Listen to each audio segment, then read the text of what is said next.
O ministério do Evangelho é um ministério santo, cujas raízes não estão no mundo físico da terceira dimensão, mas na quarta dimensão. Isso se deve ao fato de nosso Deus ser espírito. Entretanto, o reino do diabo é também espiritual.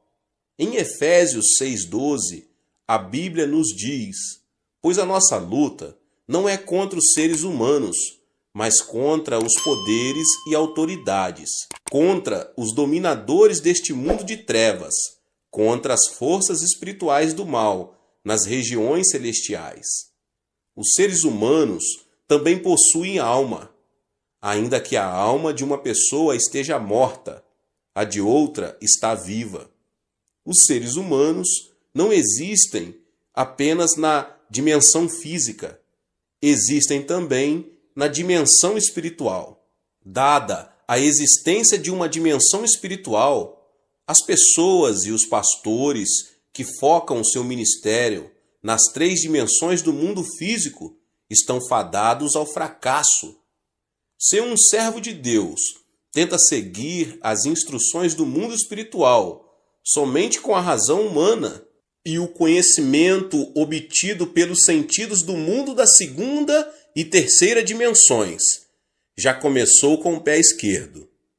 Tal conhecimento, baseado somente nas três dimensões do mundo físico, não será suficiente no mundo espiritual. Portanto, cada pessoa, cada servo de Deus, não deveria tentar conduzir seu ministério baseado somente em seu próprio conhecimento, experiência, tradição e costumes em relação a este mundo físico. Em vez disso, deveria começar com um conhecimento que leva também em consideração o mundo espiritual. A única maneira de termos a verdadeira experiência da quarta dimensão é sermos guiados pelo Espírito Santo por meio da Bíblia, a palavra de Deus. Por essa razão, não podemos ignorar o tempo que uma pessoa creu em Jesus. Quando o cristão recém-convertido sobe a montanha para orar e recebe abundante graça de Deus, as pessoas pensam tratar-se de uma grande coisa, mas de fato não é. A pessoa pode estar temporariamente cheia do Espírito Santo, recebendo muita graça. Entretanto, uma vez que carece de conhecimento mais profundo a respeito do mundo espiritual, é um candidato ao tropeço e ao fracasso. Portanto, quando formos pregar o Evangelho, não devemos nos esquecer de que não pertencemos à terceira dimensão, mas à quarta. O mundo da terceira dimensão está sempre submisso ao da quarta dimensão. A linha pertence à primeira dimensão e está ao plano da segunda. Um plano está sob o domínio do espaço. O mundo e o espaço da terceira dimensão estão sob o domínio do mundo espiritual da quarta dimensão. Esta é a lei geral. Portanto, se uma pessoa, se um pastor, entra no ministério por motivos humanos, por experiência ou conhecimento, expõe-se à cobiça da carne, à cobiça dos olhos e ao orgulho da vida. Nesse caso, ele está destinado a fracassar em sua luta contra o diabo, porque isso pertence à esfera da primeira, segunda e terceira dimensões. Um caso pertinente é o das escolas missionárias que começam com boas intenções. Embora começam com uma boa causa, não demora para começarem a perder o foco. Em vez de ajudar os estudantes a terem um primeiro relacionamento pessoal com Deus, algumas delas só põem mais obstáculos entre os alunos e Deus.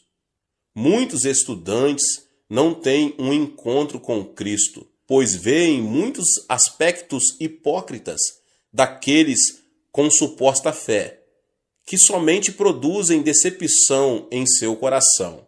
Em outras palavras, muitas escolas missionárias começam com um bom propósito de levar muitos a Cristo e de glorificar a Deus. Entretanto, com o passar do tempo, o propósito original deteriora-se e começam a limitar seu foco às coisas deste mundo tridimensional. Isso permite a Satanás e a seus asseclas do mundo espiritual da quarta dimensão apoderarem-se deles com sucesso. Muitos servos de Deus que trabalham em suas igrejas cometem esse mesmo grave erro. Além disso, servos que se comprometem com a nova teologia tentam analisar e compreender este mundo de natureza tridimensional. Creem que este mundo pode se tornar um lugar bom e fantástico, onde viver por meio de formas sociais e justas distribuições de riquezas. Entretanto, tal insistência e crença já provaram ser desastrosas, como vimos na grande queda da União Soviética e nos outros estados que tentaram pôr essa ideia em prática. Este mundo tridimensional está sob a autoridade do diabo, e todos os seres que aqui habitam estão sob sua influência, da morte espiritual. Não existem igrejas vivas, nas quais o pastor pregue somente um sermão baseado neste mundo físico tridimensional, porque sua alma está atrofiada e morta. Muitos jovens vão para o exterior hoje em dia com o suposto propósito de fazer um trabalho ainda melhor para Deus e Cristo. Mas, ao enfrentarem a dureza de estudar num país estranho, seu zelo inicial desaparece rapidamente. Os que se propõem a estudar conseguem títulos mais altos, como mestrado ou doutorado em teologia, estão promovendo sua educação e conhecimento com base no que pertence ao mundo tridimensional, e seu plano não pode ser bem-sucedido. O segredo para um ministério bem-sucedido é realizá-lo focado na Escritura somente após estudar profundamente a Bíblia.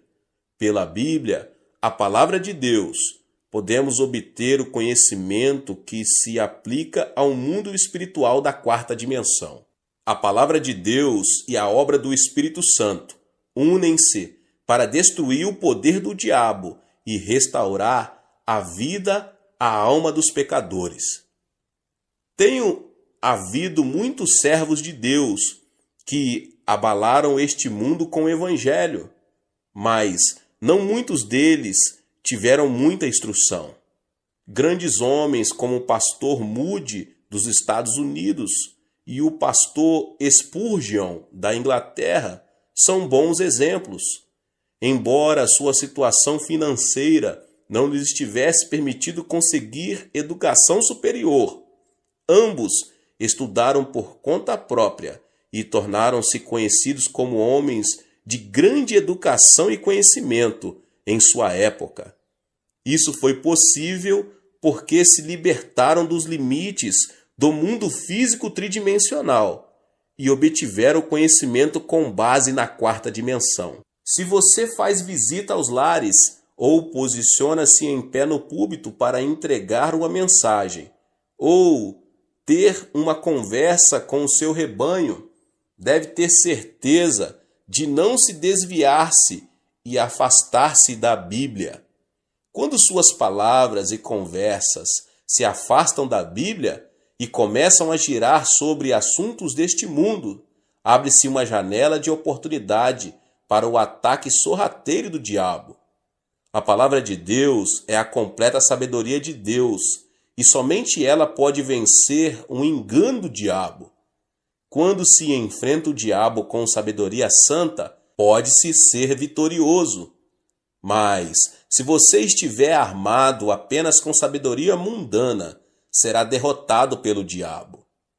É maravilhoso esforçar-se e obter educação superior. Entretanto, se você não se propõe trabalhar para Cristo e Deus, não deve confiar na educação dada por este mundo tridimensional. Quando um jovem entra para o serviço militar, precisa abrir mão de suas antigas roupas e trocá-las por novas roupas e uniformes usados pelo exército, até sua roupa de baixo. Da mesma forma, quando somos chamados para nos tornarmos servos de Deus, precisamos pôr de lado nossa educação e conhecimento deste mundo e trocá-los por uma nova vestimenta de conhecimento que vem do mundo da quarta dimensão espiritual. O que move Deus são a palavra e o Espírito Santo. Da mesma forma, podemos vencer o diabo somente pela palavra de Deus e pelo Espírito Santo. Jesus disse: "O Espírito dá vida, a carne não produz nada que se aproveite. As palavras que eu lhes disse são espírito e vida." João 6:63. Por conseguinte, o que dá vida ao espírito do homem são a palavra de Deus e o Espírito Santo. Em Efésios 6:12, a nossa luta não é contra carne e sangue, mas contra as forças espirituais. Então, você não deve esquecer que o verdadeiro líder que está dirigindo o povo ao mundo da quarta dimensão. Não vivemos de acordo com as leis deste mundo, mas conforme as leis que se aplicam ao mundo espiritual. O Espírito de Deus reside em nós, assim como residimos no Espírito de Deus. Por consequência, podemos parecer tolos aos que vivem de acordo com as leis deste mundo, mas eles são os verdadeiros tolos. Se esquecermos que pertencemos ao mundo espiritual, devemos desenvolver continuamente uma mentalidade que nos adeque e aplique palavras apropriadas à nossa natureza espiritual. Assim como Jesus e o diabo são entidades espirituais, você e eu somos também seres espirituais. Mas, desde que a nossa luta é de natureza espiritual, devemos amarrar a autoridade do diabo e prover paz espiritual por meio do Espírito Santo, sempre que visitarmos lares cristãos novos convertidos. Cada pessoa neste mundo ou pertence ao Espírito Santo ou ao diabo. Não há exceção. Não existe meio termo. Os que creem em Jesus Cristo pertencem ao Espírito Santo. Os que não creem pertencem ao diabo. Assim, este mundo é um campo de batalha entre o Espírito Santo e o diabo. Nessa batalha entre Cristo e o diabo, você é um soldado espiritual. Quando você enfrenta problemas, oro para que você possa resolvê-los não pelo poder de sua carne, mas pelo poder concedido por armas tais como a fé e a oração. O uso da boca e das palavras, em vez da fé e da oração, certamente levará ao fracasso. Quando se usam armas da terceira dimensão, não há possibilidade de derrotar o diabo, que pertence à quarta dimensão. Quando entramos numa batalha espiritual com Cristo, devemos nos armar com a palavra de Deus e a oração. Se usarmos os meios deste mundo, certamente vamos perder. Use sempre a palavra de Deus e a oração ao realizar a obra evangélica e então produzirá frutos maravilhosos. O preparo espiritual leva a uma fé maior. Um dos métodos mais eficientes de testemunhar é falar de Jesus a um indivíduo. Embora dirigir-se a uma grande multidão e levá-la a Cristo seja às vezes necessário, uma abordagem mais eficiente para testemunhar é encontrar-se com uma pessoa e falar de Jesus a ela. Até mesmo nos tempos da igreja primitiva, seu grande crescimento ocorreu por meio de grandes cruzadas, mas por meio do testemunho pessoal. A taxa de mortalidade de crianças criadas em orfanatos é mais alta do que as criadas num lar normal. As crianças criadas pelos pais em casa tendem a ser saudáveis tanto física quanto mentalmente. Da mesma forma, embora as cruzadas com grandes multidões possam produzir um impacto de encorajamento dos presentes, o crescimento espiritual mais estável ocorre pela comunhão cristã pessoal, culto nos lares e em células. Portanto, para a expansão do reino de Deus, não consigo enfatizar toda a importância dos trabalhos em células. Cada uma das células e distritos do qual você ficou encarregado compõe o reino de Deus. Por esse motivo, o seu sucesso em manter e expandir sua célula e distrito traduz-se na manutenção e expansão do reino de Deus. Quando você cuida de suas células, por favor, faça isso com a palavra de Deus e com a oração. Você precisa ensinar a palavra de Deus com esmero e oração. Se você não ora, nem medita profundamente sobre as Escrituras, não pode ansiar por ensinar outros. O líder não pode fazer sua congregação crescer, além de sua própria espiritualidade. Por isso, oro para que você, pessoa, pastor, possa produzir fruto abundante ao gastar mais tempo meditando sobre a Bíblia e orando. Todo servo de Deus deve ser capaz de distinguir a obra do Espírito Santo da ação do diabo. Assim como a obra do Espírito Santo acontece com seriedade, o mesmo ocorre com a obra do diabo. Em vez de acreditar cegamente em todos os espíritos, as pessoas, os pastores, devem ser capazes de distinguir se um espírito vem de Deus ou do diabo. Como cada espírito tem sua própria natureza peculiar, podemos distinguir os espíritos por sua natureza. Algum tempo atrás, certo pastor que tinha um ministério em Seul veio falar comigo. Disse-me que tinha a impressão de estar com algum tipo de espírito, mas não tinha certeza se o espírito era bom ou não. Isto é, não estava certo se o espírito vinha de Deus ou do diabo, e pediu-me que o discernisse para ele. Naturalmente, pedi-lhe que me contasse tudo o que havia acontecido. Ele me contou que desde que sentiu o espírito, começou a profetizar. Havia várias vezes em que suas profecias eram corretas, e as coisas aconteciam exatamente como profetizava. Mas, outras vezes, elas eram incorretas e não se tornavam realidade. Sempre que suas profecias eram incorretas, ouvia o Espírito falar-lhe. Eu apenas o coloquei à prova. Às vezes, o Espírito lhe dizia para escrever algo, e ele obedecia.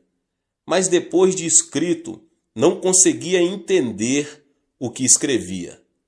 Além disso, disse que desde aquele dia ele sentia como se algo estivesse se movendo continuamente dentro dele.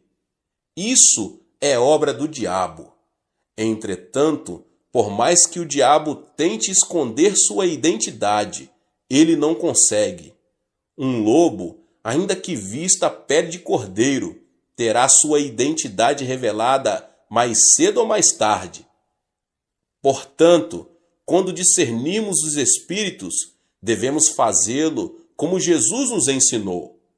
Em Mateus 7, do 17 ao 20, Jesus disse: semelhantemente, toda árvore boa dá bons frutos, mas a árvore ruim dá frutos ruins. A árvore boa não pode dar frutos ruins, nem a árvore ruim pode dar frutos bons. Pelos seus frutos vocês os reconhecerão. Por conseguinte, podemos discernir facilmente os espíritos por seus frutos. Enquanto Deus é santo e sublime, o diabo é astuto e frívolo. Portanto, sempre que Deus nos dá profecias e visões, ele o faz de maneira santa e sublime, e somente quanto é absolutamente necessário. Mas a profecia do diabo é frívola e muda facilmente com o curso de um canal. O diabo intromete-se em todas as coisas grandes e pequenas, dizendo: use tal e tal roupa hoje, ande desse jeito, faça isso, faça aquilo, metendo o nariz até mesmo em coisas triviais. Ou ameaça dizendo: se você não fizer o que eu estou falando, seu filho irá sofrer terrível acidente e será assassinado de maneira horrível. Portanto, podemos facilmente discernir os espíritos, porque podemos conhecê-los por seus frutos. Quando o diabo entra numa pessoa, ela se torna inquieta, porque a natureza característica do diabo é o desconforto. Tendo sido condenado por Deus, o diabo está condenado a ser destruído. Por isso, o diabo é inquieto. Está escrito em Isaías 48:22, não há paz alguma para os espíritos. Portanto, quando o diabo entra no coração de um homem, ele se torna nervoso, ansioso e causa problema aonde quer que vá, pela inveja e pelo ódio. Mas o amor e a paz fluem quando o Espírito Santo habita numa pessoa. A Bíblia nos diz em 1 João 4:8, Deus é amor. E em João 14:27, deixo-lhes a paz, a minha paz lhes dou. Não a dou como o mundo dá. Não se turbe o seu coração, nem tenham medo. Por conseguinte, quando estamos cheios do Espírito Santo, o amor e a paz fluem de nós o bastante para compartilharmos com outras pessoas. Enquanto vivemos neste mundo, somos tentados continuamente pelo pecado, mas o Espírito Santo nos protege o tempo todo e dirige-nos para não sucumbirmos às tentações e para permanecermos santos. Por outro lado, os que têm neles o diabo estão cheios de lascívia e pensamentos vis. Enquanto o Espírito Santo sempre nos ensina a verdade da Bíblia, o diabo nos faz vasculhar as palavras não bíblicas. O diabo mente dizendo ser o Espírito Santo e depois desculpa-se dizendo: foi apenas uma travessura. Mas Deus não precisa se defender e ele não o faz. A Bíblia simplesmente diz em Gênesis 1:1: no princípio Deus criou os céus e a terra, e Deus nunca se explicou quanto à sua existência. Assim, existem diferenças perceptíveis entre os frutos do Espírito Santo e os frutos do diabo. Às vezes, as obras de espíritos malignos aparecem ao cristão que deseja ser cheio do Espírito Santo.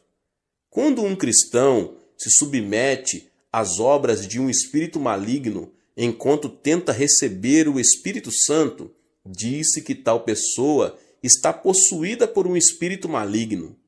Entretanto, tal pessoa não está possuída por espíritos malignos. Dizemos que tal pessoa tem dois espíritos, o bom e o mau espíritos.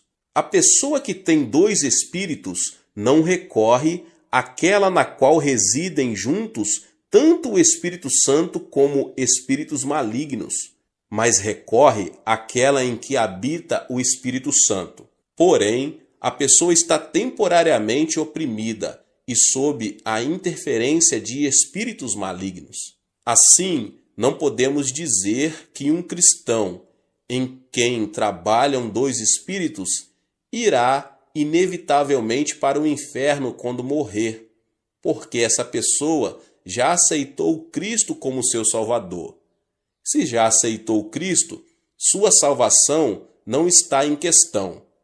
Apenas esteve temporariamente sofrendo um ataque de perturbações do diabo.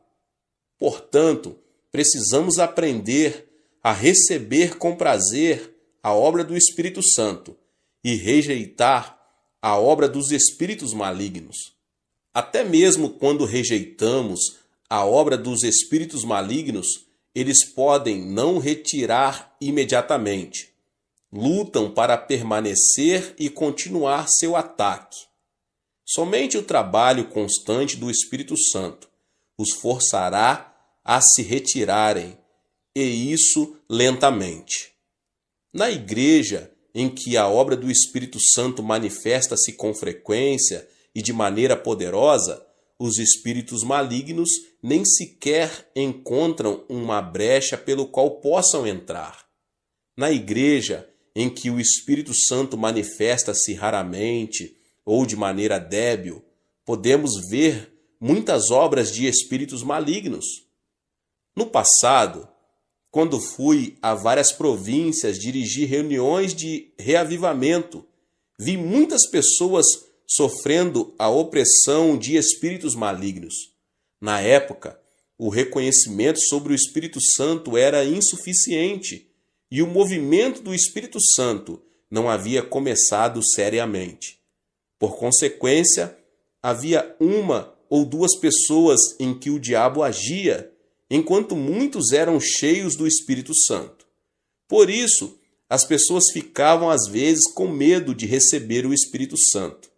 Ouvi certa vez falar de um pastor recém-saído do seminário, que foi iniciar uma igreja na zona rural e gritou para que as pessoas recebessem o Espírito Santo.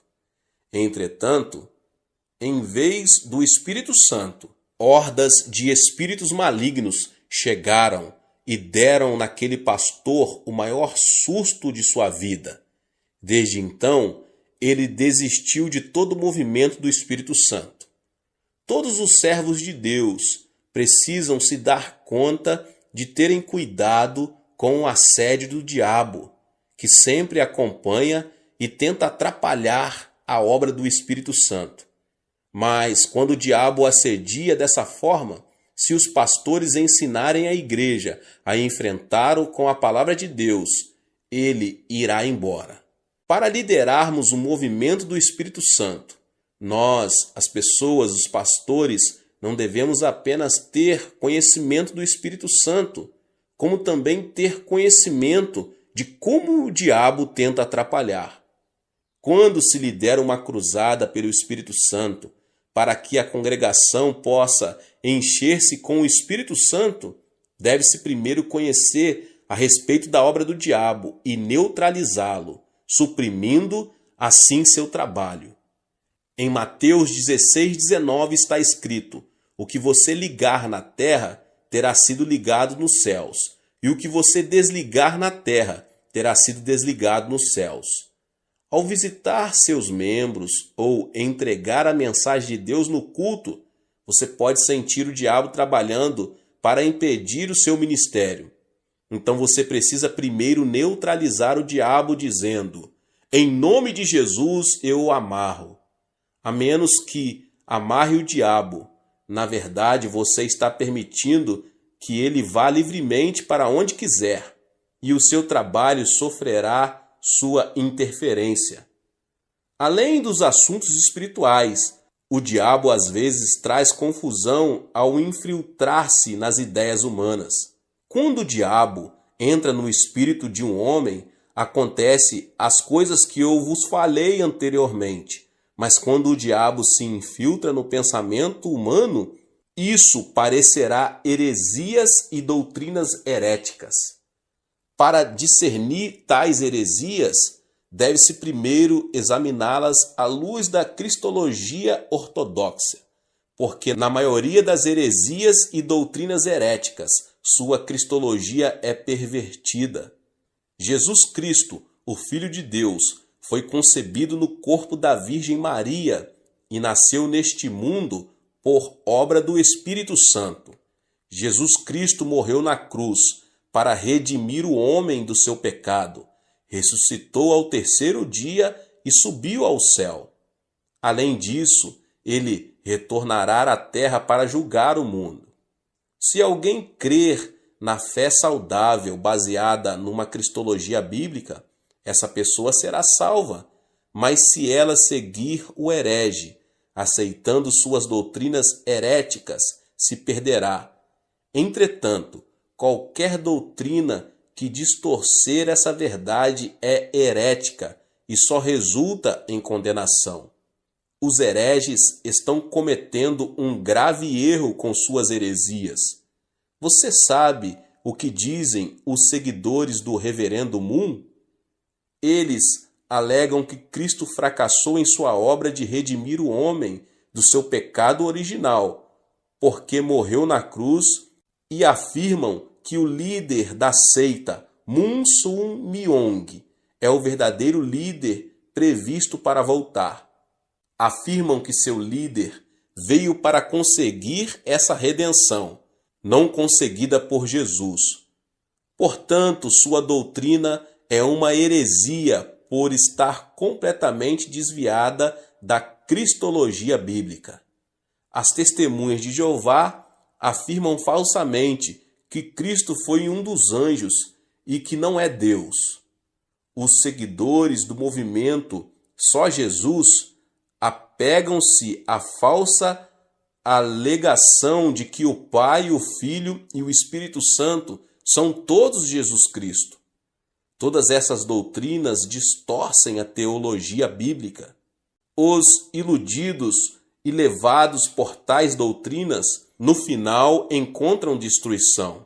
Não deve haver nenhuma concessão quando se trata da doutrina bíblica, da Trindade e de Cristo.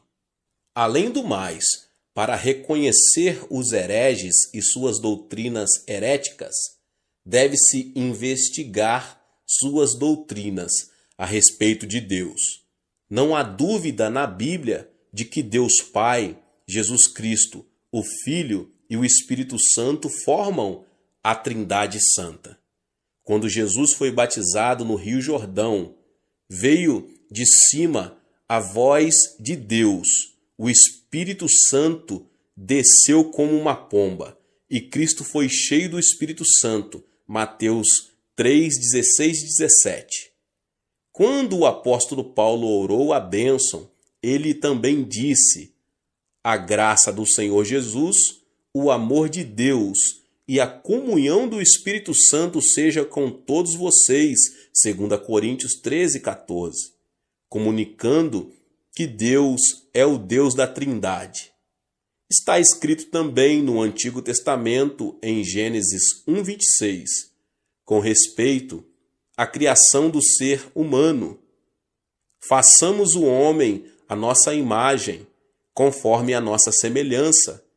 Quando o homem começou a construir a Torre de Babel, Deus disse em Gênesis 11, 7, venham, desçamos e confundamos a língua que falam, para que não entendam mais uns aos outros.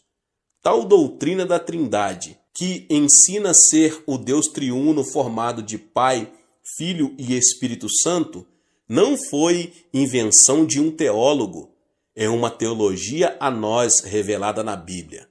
Entretanto, certas heresias e doutrinas heréticas negam essa doutrina bíblica da Trindade. Por isso, é muito importante reconhecer os hereges, com suas doutrinas heréticas, para estabelecer firmemente a doutrina da cristologia e de Deus. Satanás torna-se cada vez mais furioso com a passagem do tempo, porque ele se dá conta de que seu tempo fica cada vez mais curto. Portanto, os servos de Deus precisam ficar experientes em discernir as doutrinas heréticas para cuidar do rebanho a eles confiados. Deus abençoe a sua vida. Que palavra! Você que não é inscrito aqui no canal, se inscreva e ative o sininho das notificações. Deixe também o seu like E não esqueça de compartilhar este vídeo com mais pessoas. Deus abençoe e nos vemos nos próximos vídeos. Amém. Olá, meus irmãos e irmãs, sejam bem-vindos ao canal Vinícius Siqueira. E se você ainda não é inscrito aqui no canal, se inscreva aqui no canal e não esqueça de ativar o sininho das notificações. Todos os dias são postados vídeos abençoados aqui no canal para te abençoar. Vamos a mais uma palavra do Senhor. Tornar-se cristão é algo mais que unir-se a uma igreja cristã. É muito mais do que simplesmente frequentar a igreja e receber o batismo em água. Ensina-nos a Bíblia que tornar-se cristão significa somente receber a vida eterna. Muitas pessoas têm um conceito errado a respeito do significado da vida eterna. Imaginam que vida eterna significa que vão viver por toda a eternidade no céu. Na verdade, a alma não morre, pelo que até o pecador viverá por toda a eternidade no inferno. Portanto, veja bem, aceitar a Jesus Cristo não significa apenas viver na eternidade. A palavra grega para a vida eterna é zoeaionion, que significa o tipo de vida de Deus. Você e eu temos a vida humana, que foi amaldiçoada por Deus com a pena de morte. Mas quando fomos a Cristo, nossos pecados foram perdoados, fomos purificados e o Espírito Santo veio morar em nós, trazendo às nossas almas a vida de Deus. Jesus Cristo é a vida de Deus. Quando Ele vem à sua alma, você passa a ter a vida eterna, a vida de Deus.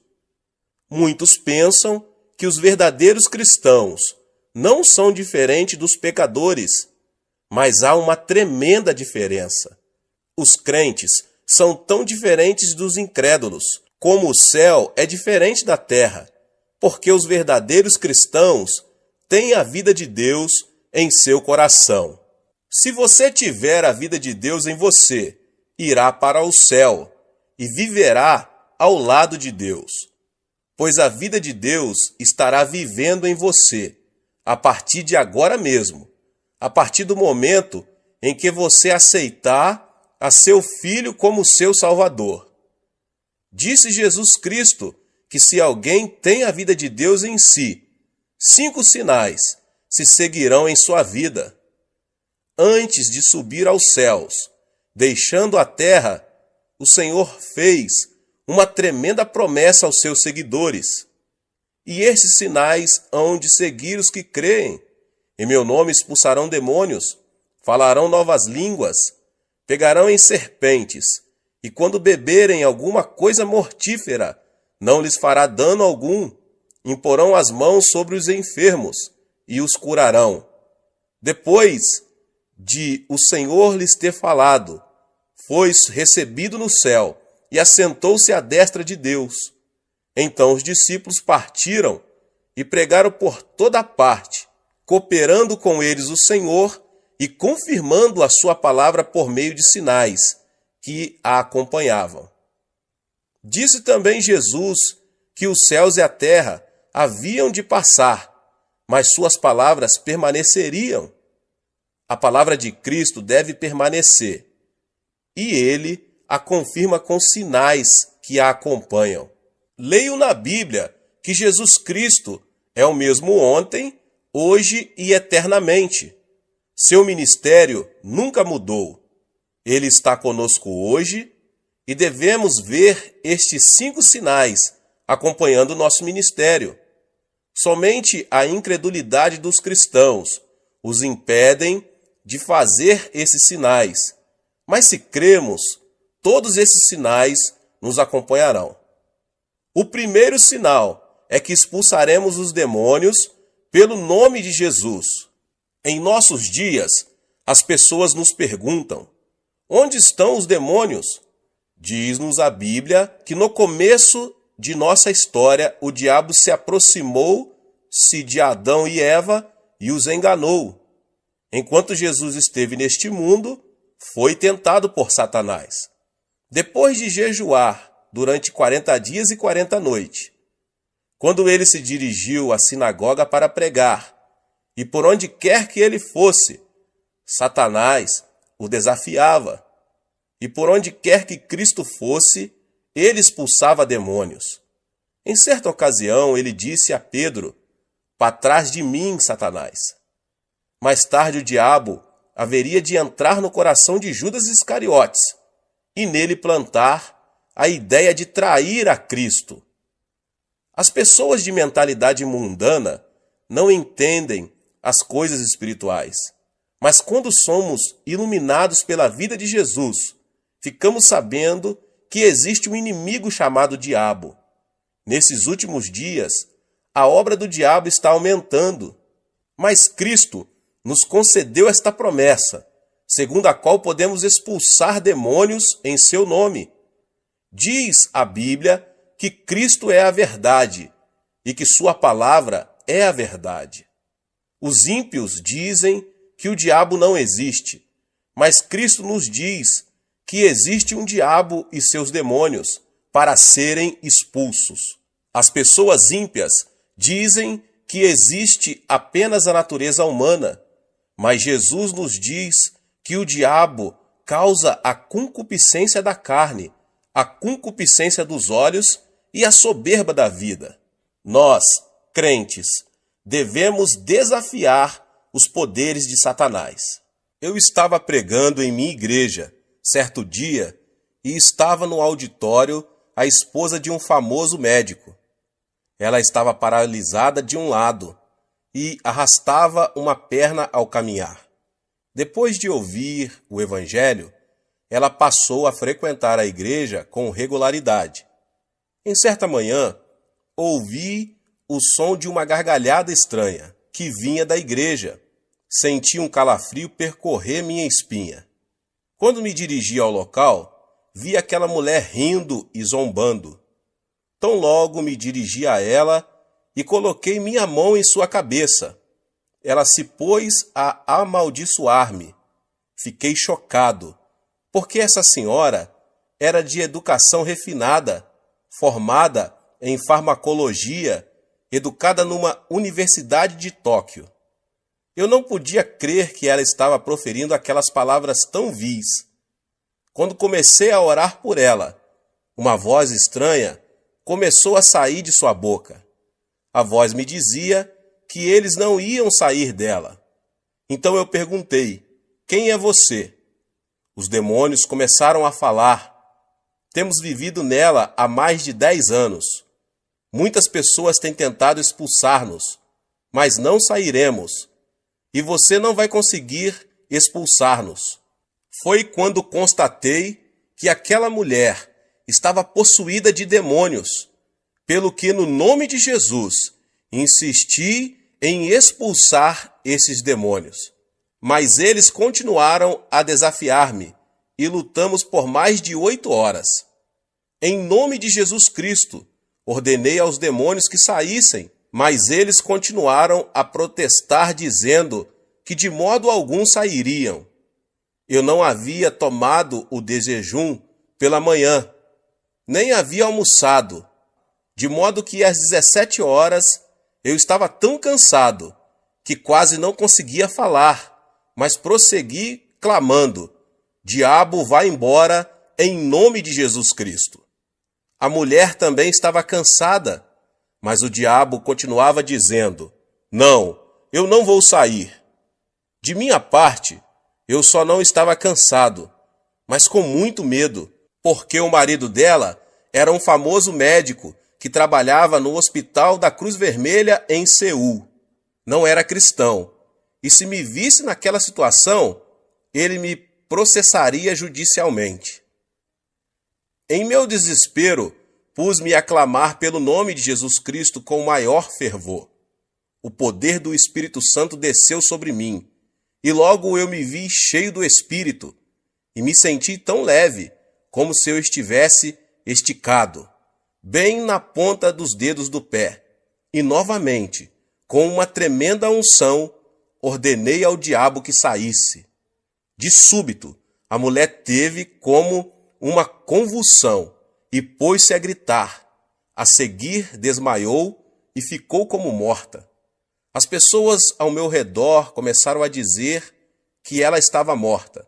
Mas quando eu a tomei pela mão e a levantei em nome de Jesus Cristo, ela se pôs de pé completamente curada de sua paralisia. Ela começou a pular e a louvar a Deus, e estando ocupada em demonstrar seu regozijo, o marido chegou. Ao ver a esposa curada, o homem se ajoelhou ali mesmo e entregou seu coração ao Senhor Jesus. Eu estive também dirigindo outra vez uma série de reuniões evangelísticas na Inglaterra. As reuniões eram feitas num teatro. As pessoas estavam endurecidas. Eu lhes pedia que gritassem aleluia, mas ninguém me atendia. Só faziam sentar-se e ficar olhando para mim, com cara de quem não estava gostando do meu sermão. De minha parte, continuei a pregar a palavra de Deus. No final do culto, quando pedi às pessoas doentes que viessem à frente para a oração, só uma garota veio. Era magérrima e sentia dores terríveis no estômago. Tão logo ela chegou na frente, começou a chorar. Disse ela: pastor, não posso comer nada. Tenho terríveis úlceras estomacais e já visitei inúmeros médicos e não fiquei curada. O Senhor pode orar por mim? Quando coloquei minhas mãos sobre ela, a menina pôs-se a gritar. Ordenei-lhe, em nome de Jesus Cristo, fique curada. Mas nesse instante, repentinamente, ela se pôs a xingar-me. Você aí, coreano de uma figa, volte para casa. Eu não vou sair. Perguntei-lhe então, quem é você? Respondeu-me a voz, eu sou o diabo, e eu vou destruir esta menina. Antes de sair, eu vou matá-la. As pessoas por todo o teatro ouviram essas palavras. A congregação sentiu-se eletrizada. Todos se levantaram. Ordenei então ao diabo: diabo, em nome do Senhor Jesus, sai dessa mocinha. Ela começou a gritar horrendamente e depois caiu prostrada. Ergui-a pela mão, em nome de Jesus, e ela com o rosto radiante disse: louvado seja Deus. Ele foi embora. Ela ficou completamente curada. As pessoas apressadamente vieram à frente para receber orações. A partir da noite seguinte, a multidão encheu o teatro. O poder de Deus se manifestou às pessoas que o buscavam. Demônios escondidos estão operando em nossa sociedade. Estamos todos preocupadíssimos com poluição atmosférica e da água, mas o nosso mundo está cheio de poluição espiritual. Nosso mundo está cheio de imundícia. Nossas ruas estão cobertas de material pornográfico. Você acha que isso é trabalho de Deus? Você acha que esse é o trabalho das pessoas decentes? Não, é claro que não. É o trabalho do diabo. Precisamos eliminar a poluição espiritual de nossas vidas. Nossos filhos estão sendo desorientados pelo diabo. Precisamos amarrar o diabo e expulsá-lo em nome do Senhor Jesus. Você tem a vida eterna dentro de você. A vida eterna é o tipo de vida que vem de Deus, a forma mais elevada de vida. O tipo mais baixo de vida é a do reino mineral. A seguir vem o reino vegetal, depois o reino animal, em seguida o reino da humanidade, depois a ordem angelical e, finalmente, Deus, a fonte de toda a vida. Satanás é um ser angelical e, consequentemente, Satanás é mais poderoso que os seres humanos. É por isso que Satanás controla a humanidade. Entretanto, quando aceitamos a Jesus Cristo, a vida de Deus entra em nós e nós nos tornamos superiores aos seres angelicais. É por isso que podemos expulsar demônios. Temos a vida de Deus em nós. o que torna nossa vida mais poderosa do que a vida de Satanás. A lei da natureza diz que quando o maior chuta o menor, este deve fugir imediatamente. Se você é cristão, mora em você a forma de vida superior. A nova vida em você é superior à vida de Satanás. Portanto, quando você ordena a Satanás que saia em nome de Jesus Cristo, ele não tem outra alternativa senão obedecer e sair. Você não é mais um ser fraco. Você não é mais um desamparado, pois recebeu o maior poder, o de Deus. A vida eterna habita em ti, e você pode expulsar demônios em nome de Jesus. Ordene ao poder do diabo que se retire de sua casa. Ore pelos seus filhos, para que o poder de Satanás não os controle. Ore para que o poder da influência de Satanás abandone a sociedade da qual você faz parte. Você tem o poder. Cristo nos deu uma tremenda promessa em Lucas 10:19. Eu vos dei autoridade para pisar serpentes e escorpiões, e toda a força do inimigo, e nada vos fará dano algum. Nesta promessa, Cristo nos dá duas palavras maravilhosas. No grego, Cristo está dizendo, dou-vos exousia, que significa autoridade, a saber, autoridade sobre os poderes de Satanás. Autoridade é algo mais forte do que poder. Minha avó faleceu com 83 anos de idade. A velhinha não tinha muito poder. Era muito fraquinha, sem forças, mas quanta autoridade tinha. Sendo jovem, eu tinha muito mais força do que minha avó, mas ela detinha a autoridade. Quando ela dizia, filho, vem cá, eu ia. Se ela dissesse, vai a tal lugar, eu ia. A autoridade é superior ao poder. Disse Cristo, dou-vos exousia, a autoridade, pelo que você consegue prevalecer sobre o dunamis, o poder de Satanás. Utilize a autoridade que Deus lhe concedeu agora mesmo. Quer você se sinta forte, quer se sinta fraco, quer você sinta a unção, quer não, quer você se sinta maravilhoso, quer não, você detém a autoridade para ordenar a Satanás que saia. Satanás tem algum poder, mas a autoridade divina que você recebeu é superior às forças satânicas. Um policial está de pé numa encruzilhada. Ao aproximar-se um caminhão enorme, potentíssimo, muito mais forte do que ele, o policial pode fazer parar o veículo com um simples aceno de mão. Basta ao policial fazer outro aceno de mão e o caminhão vai embora. O caminhão tem potência, mas o policial tem autoridade. Diz a Bíblia que Deus deu autoridade, de modo que, ainda que Satanás tenha poder e se aproxime de você, se você conhece a palavra de Deus, você pode dizer, sai, vai embora daqui. Satanás está destinado pela lei de Deus a obedecê-lo, porque você tem autoridade. Diz a palavra de Deus que você é o vencedor agora. A vida que está em você é mais poderosa que a do diabo. Por isso, não diga que você é mais fraco. Jamais diga que você não consegue expulsar demônios, mas diga que tem tanto poder como autoridade, visto que a Bíblia assim diz, em meu nome expulsareis demônios. Certa vez eu estava no sul da Coreia e fui encontrar-me com um pastor. Eu o vi implorando e clamando em seu escritório. Quando abri a porta, vi uma mulher possuída de demônio, sentada no assoalho, enquanto o pastor implorava, dizendo, por favor, saia, por favor, saia. O diabo estava rindo dele. Disse eu ao pastor, se você apenas fizer cócegas no diabo, ele não vai sair. Devemos tratar o diabo como diabo. Você tem autoridade.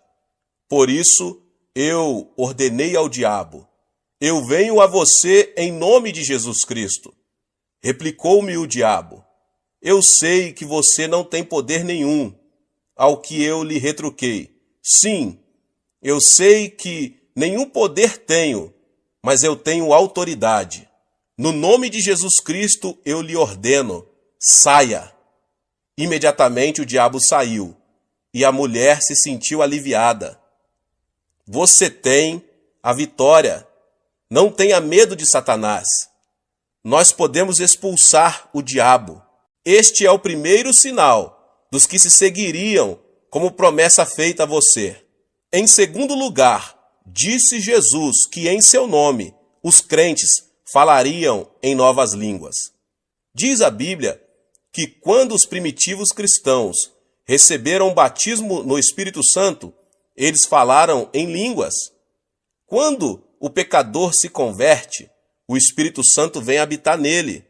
Mas quando essa pessoa recebe o batismo no Espírito Santo, o Espírito toma conta dele e flui através dele. O Espírito Santo assume o controle de sua língua e ele começa a falar numa língua nova, muito bonita. Eu próprio oro muito em línguas, mas a Bíblia nos ensina mais do que o uso de línguas desconhecidas, visto que quando nós nos tornamos cristãos, recebemos uma nova língua, isto é, uma nova linguagem. Quando estávamos no mundo, falávamos a linguagem mundana, mas quando nós nos tornamos cristãos, passamos a falar de novas coisas. Começamos a falar a nova língua da Bíblia. Trata-se de uma língua celestial vitoriosa. Tiago nos diz em sua carta, inserida na Bíblia, que a língua é um órgão pequeno, mas capaz de controlar todo o corpo. Diz ele que podemos controlar um cavalo com um freio enfiado em sua boca, em que o piloto dirige um enorme navio numa tempestade mediante um leme. Até mesmo uma pequena fagulha pode incendiar uma cidade inteira. A língua também, embora seja pequenina, é tão poderosa que consegue controlar todo o corpo. Dizem os neurocirurgiões que o centro da fala de nosso cérebro controla o cérebro todo. Assim que é o que você fala controla seu corpo todo. Se você fala negativamente, tais coisas negativas controlam o seu corpo inteiro. Se você falar doenças o tempo todo, as doenças controlarão seu corpo. Se você falar de pobreza, a pobreza vai controlar todo o seu corpo. Aquilo que você fala é o que finalmente vai dar forma à sua vida e determinar seu destino. Pelo que você vai ter que vigiar sua língua. Você não deve jamais entregar sua língua a Satanás e falar negativamente. Não fale de doenças, de pobrezas ou de fracassos, nem daquelas coisas negativas que passam a controlar seu corpo e, portanto, seu futuro. O famoso fundador da missão do Congo tinha câncer no fígado e o médico lhe disse que ele não poderia viver por muito tempo. Por isso, ele saiu do Congo e voltou para a Inglaterra. Um dia, estando deitado num divã, tomando sol e lendo a Bíblia, seus olhos caíram em 1 Pedro 2,24 e ele leu: Ele mesmo levou em seu corpo os nossos pecados sobre o madeiro, para que, mortos para os pecados, pudéssemos viver para a justiça. Pelas suas feridas fostes sarados. Uma nova revelação veio ao seu coração. O médico disse que eu sou um moribundo. A Bíblia diz que pelas suas feridas eu fui curado. Devo acreditar no médico ou devo acreditar na palavra de Deus? É claro que eu devo acreditar na palavra de Deus. A partir deste momento, ele determinou a falar da forma como a Bíblia fala, e pela fé, ele declarou o seguinte: pelas suas feridas eu fui sarado. A palavra de Deus começou a controlar seu corpo, e esse missionário ficou completamente curado do câncer no fígado. Uma moça estava morrendo de tuberculose. O médico do sanatário chamou a mãe dela e pediu-lhe que levasse a filha para casa, para ela morrer ao lado da família. Por isso seus pais foram ao hospital e levaram a filha embora. Ela estava prestes a morrer. Conduziram-na para o apartamento onde moravam. Certo dia sua mãe estava passando roupa e a filha leu na Bíblia a passagem que diz: "Pelas suas feridas fostes sarados."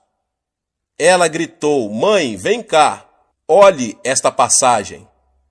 Diz que pelas feridas de Cristo eu fui sarada. Se eu fui sarada, por que devo ficar deitada aqui? Traga minhas roupas e meus sapatos." Sua mãe replicou: "Oh, não, você não deve levantar-se, porque o médico nos advertiu muito bem que você deve ficar deitada." Replicou a jovem: "Mãe, será que Deus disse uma mentira? Você sempre me ensinou a crer na palavra de Deus. E a palavra diz que pelas feridas de Cristo eu fui sarada. Não devo crer nessa palavra?" A mãe trouxe as roupas pedidas e a filha as vestiu. A moça levantou-se e, embora gaguejasse um pouco, declarou: "Eu fui curada pelas feridas de Cristo." Sua língua começou a controlar-lhe o corpo todo. Ela se dirigiu à cozinha, cozinhou alguns alimentos e pôs-se a comer. Depois foi à sala para louvar a Deus. À medida que confessava que estava curada pelas feridas de Cristo, foi ficando cada vez mais forte, de modo que, dentro de uma semana, sentia-se muito bem. Ela foi ao hospital e, depois de passar por um exame médico completo, foi declarada curada. A palavra de Deus deve permanecer para sempre. O que você falar, vai obter. A Bíblia nos manda falar à montanha e ordenar-lhe que seja lançado ao mar, e isso acontecerá. A Bíblia contém 32.500 promessas. Pronuncie as promessas de Deus e você vai obter o que a palavra de Deus promete a você. Muitas pessoas estão pronunciando as palavras erradas. Estão continuamente falando de modo negativo. Falam de seus fracassos, falam de suas fraquezas, falam de sua infelicidade. Depois se queixam e ficam imaginando as razões porque são um fracasso e porque não há paz em suas casas. Ficam imaginando porque há tantas fraquezas em seu corpo. A razão é que controlam seu corpo com a conversa errada. Fale uma língua nova, fale a língua da Bíblia. Fale de redenção, de vida eterna. Fale que você foi sarado pelas feridas do Senhor Jesus Cristo. Diga que Deus é sua força e você verá boas coisas acontecerem a você. Sim, aprenda a falar uma nova língua. Aos 18 anos de idade, eu estava morrendo de tuberculose. Eu era um fracasso em casa e não tinha dinheiro e ia muito mal nos meus estudos. Não havia esperança para mim neste mundo. Foi quando eu me tornei cristão e resolvi que falaria a linguagem da Bíblia. Falei de cura, confessei o sucesso e pronunciei palavras de abundância. Não permiti que minha língua falasse coisas negativas. Neste momento estou pastoreando uma congregação de 600.000 membros e Deus nos deu capacidade de construir uma igreja que custa cerca de 5 milhões de dólares. Também estamos enviando missionários pelo mundo todo. Quando mudei minha maneira de falar, minhas circunstâncias mudaram também. Um dia li um jornal médico coreano, um artigo muito interessante, escrito pelo diretor-geral da Associação Médica. Disse ele que muitos coreanos estavam morrendo do que ele denominava morte habitual. Disse que muitas pessoas acham que vão morrer com 50 e poucos anos, porque seus pais haviam morrido nessa idade. Por isso, ao entrar nos 50 e poucos anos, já começaram a ter tonturas e pensam que vão morrer logo. E muitas pessoas morreram nessa faixa de idade, ainda que não haja causa médica para a morte. Disse o médico que a pessoa não deve antecipar a mesma experiência de seu pai, porque esse raciocínio tem produzido muitas mortes prematuras. Eis aí, até um médico incrédulo confessa que a língua controla nosso futuro. Você pode ser vitorioso. Você pode ser curado. Sim, você pode viver uma vida feliz. Comece agora mesmo a falar a palavra de Deus e mantenha o tipo correto de conversa. Ponha as palavras certas em sua boca. Fale uma nova língua. Em terceiro lugar, a Bíblia diz que os crentes pegarão em serpentes. Isso não significa que devemos andar por aí pegando em cobras. Só um louco faria isso. Serpente aqui significa Satanás. A serpente chamada Satanás chegou a Adão e Eva no jardim do Éden e seduziu-os, fazendo-os voltar-se contra Deus.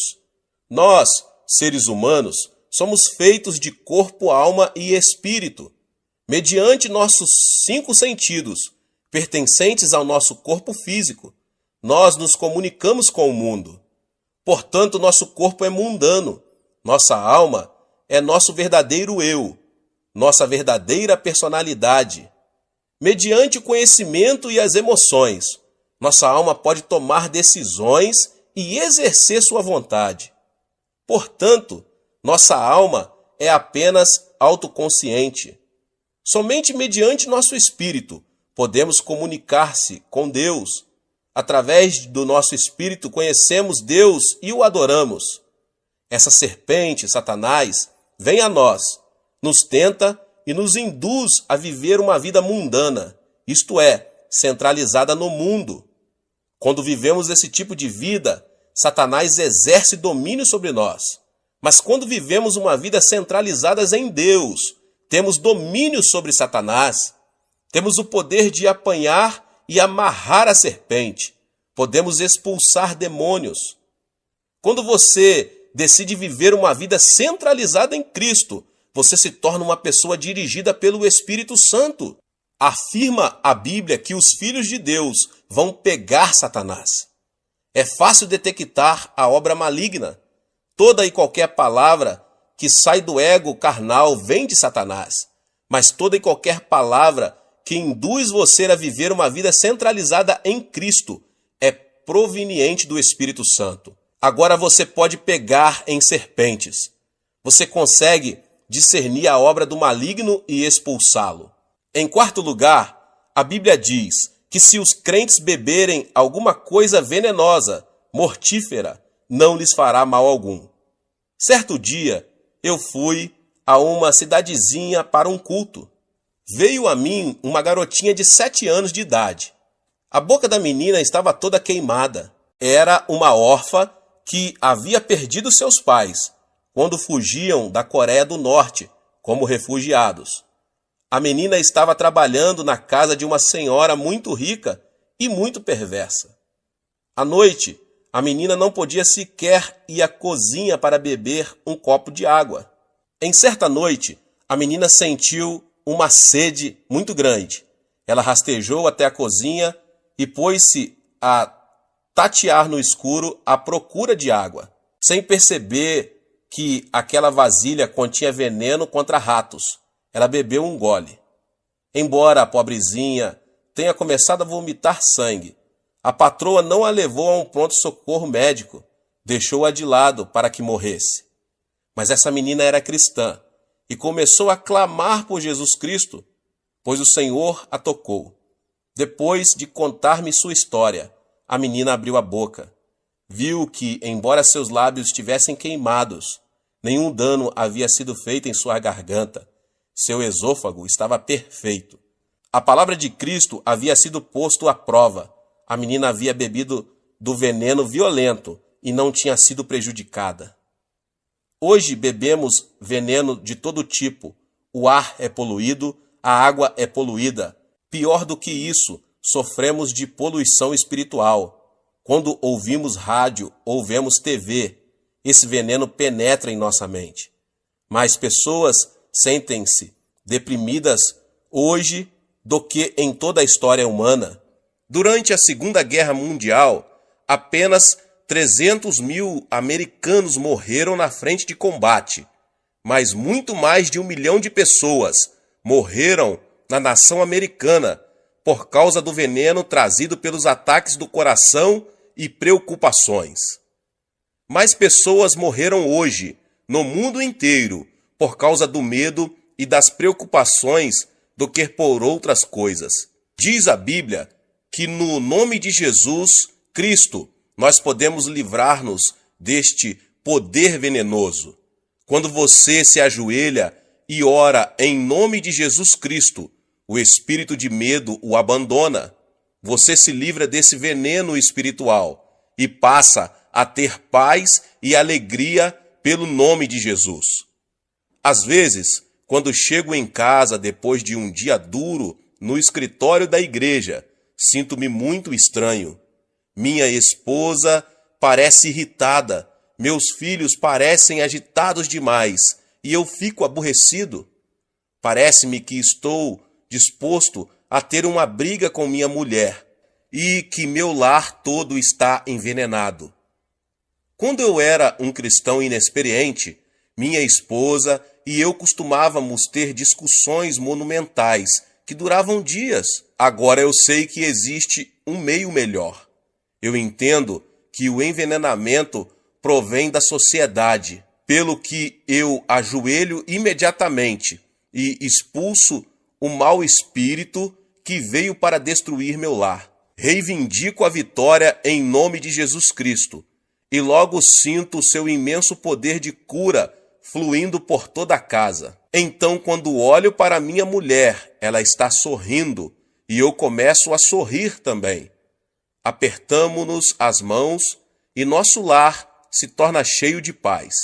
De tempos em tempos, você precisa de cura em seu lar. E Deus prometeu que você não sofrerá os efeitos do envenenamento. Basta que você invoque o nome de Jesus Cristo e reivindique a vitória, para que seu lar seja curado. Finalmente, a Bíblia diz que os crentes imporão as mãos sobre os enfermos e eles serão curados. Quando eu era menino, de vez em quando tinha umas brigas com os meus amigos. Nós nos esmurrávamos à vontade. E de vez em quando eu voltava para casa chorando. Minha mãe me dava uma boa surra, mas a seguir eu recebia o toque curativo do amor de minha mãe. Como é bom quando estamos desanimados e um bom amigo chega e toma nossa mão e nos dá umas palmadinhas nas costas. Jesus vem a nós e quando ele nos toca, não há outra alternativa senão receber a cura. Jesus não tem um corpo físico, mas ele quer usar seus braços, sua boca e suas mãos. Quando você impõe suas mãos sobre os enfermos, em nome de Jesus, o poder do Espírito Santo flui através de suas mãos e a cura se estabelece. Diz a Bíblia que quando você coloca suas mãos nos enfermos, eles serão curados. É a palavra de Deus que o diz. Depois de um ano após nosso casamento, descobri que minha esposa estava terrivelmente doente, com tuberculose. Ela já estava grávida. O médico pediu-me para praticar um aborto, mas isto era contra minhas convicções. Todos os dias eu impunha minhas mãos no corpo de minha mulher e sentia o poder do Espírito Santo fluindo através de todo o seu corpo, enquanto eu reivindicava a vitória. Após alguns meses, ela ficou completamente curada. Mas depois que nosso primeiro filho nasceu, ele começou a ter terríveis acessos de tosses e o médico não conseguia curá-lo. Todas as noites ele tossia quase ao ponto de asfixiar-se e o médico estava bastante preocupado. Então, em nome de Jesus Cristo, coloquei minhas mãos sobre ele e senti o poder de cura cobrir meu filho. Vez após vez, quando eu impunha as mãos sobre meu filho, eu sentia a vida de Cristo passar para ele. E logo, para espanto dos médicos, o menino ficou completamente bom. A vida de Deus habita em você. O Espírito Santo mora em você. E quando você invoca o nome de Jesus Cristo, em amor e fé, e toma a mão dele, seu poder flui mediante suas mãos e os enfermos são curados. Que o poder de Deus inunde sua vida, à semelhança de um rio caudaloso. Esse é o outro privilégio da pessoa ser crente. A Bíblia diz que esses 5 sinais o acompanharão se você crer. Levante-se e tome posse da vitória. Use esses sinais para o benefício de seus vizinhos, para trazer libertação aos oprimidos, para a glória de Deus. Dê nova esperança e uma nova língua aos que estão desencorajados. Tenha discernimento na presença do diabo e expulse-o. Estes são privilégios seus como cristão, em nome de Jesus. Deus abençoe a vida de cada um que ouviu essa palavra do pastor David Poyong Cho. Se você não é inscrito no canal, se inscreva no canal e ative o sininho das notificações, para você não perder os vídeos que são postados aqui no canal todos os dias. Palavras de Deus para abençoar você, a sua vida, sua família. Compartilhe também com seus amigos nas suas redes sociais essa palavra, em nome de Jesus. Nos vemos nos próximos vídeos. Amém.